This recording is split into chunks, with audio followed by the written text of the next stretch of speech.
करना क्या है, प्ले स्टोर ओपन कीजिए, अवेंग वीडियो रिंगटोन सर्च कीजिए।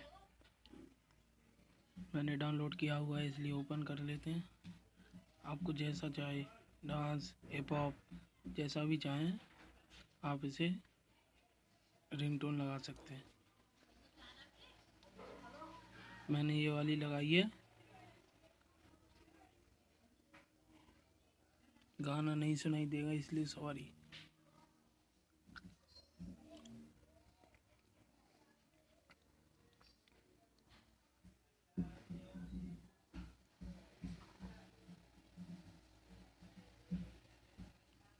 तो यही था आज की वीडियो में। Okay bye.